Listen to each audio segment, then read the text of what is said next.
Welcome to Banal Story, a reflective short story by Ernest Hemingway. Mr. Hemingway was awarded the Nobel Prize in Literature in 1954. Banal Story by Ernest Hemingway, from the Men Without Women collection. So he ate an orange, slowly spitting out the seeds. Outside, the snow was turning to rain.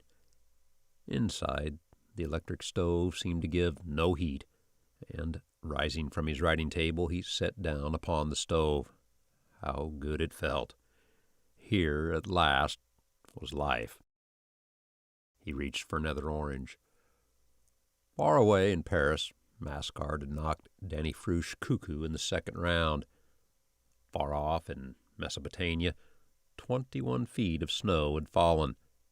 Across the world in distant Australia, the English cricketers were sharpening up their wickets. There was romance. Patrons of the arts and letters have discovered the Forum, he read. It is the guide, philosopher, and friend of the thinking minority. Prize short stories. Will their authors write our bestsellers of tomorrow? You will enjoy these warm, homespun American tales, bits of real life on the open ranch, in crowded tenement or comfortable home, and all with a healthy undercurrent of humor. I must read them, he thought. He read on. Our children's children. What of them? Who of them? New means must be discovered to find room for us under the sun.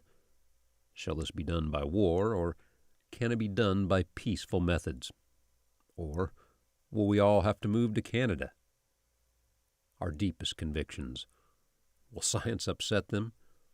Our civilization, is it inferior to older orders of things?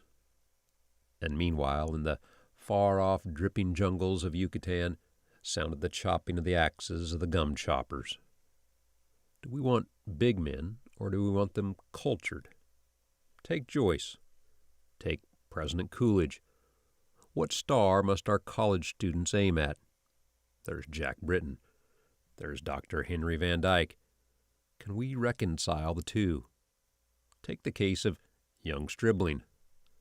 And what of our daughters who must make their own soundings? Nancy Hawthorne is obliged to make her own soundings in the sea of life.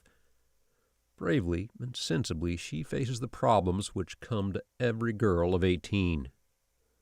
It was a splendid booklet. Are you a girl of 18? Take the case of Joan of Arc. Take the case of Bernard Shaw. Take the case of Betsy Ross. Think of these things in 1925. Was there a risque page in Puritan history? Were there two sides to Pocahontas?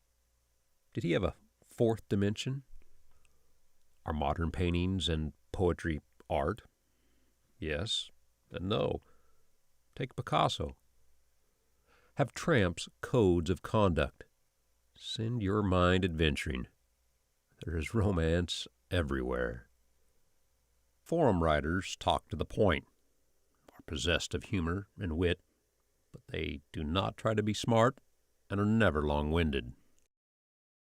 Live the full life of the mind, exhilarated by new ideas, intoxicated by the romance of the unusual. He laid down the booklet.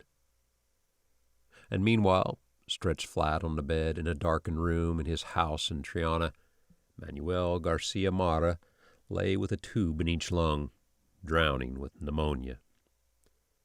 All the papers in Andalusia devoted special supplements to his death, which had been expected for some days. Men and boys bought full-length colored pictures of him to remember him by, and lost the picture they had of him in their memories by looking at the lithographs. Bullfighters were very relieved he was dead, because he did always in the bull ring the things they could only do sometimes. They all marched in the rain behind his coffin, and there were 147 bullfighters followed him out to the cemetery, where they buried him in the tomb next to Joselito.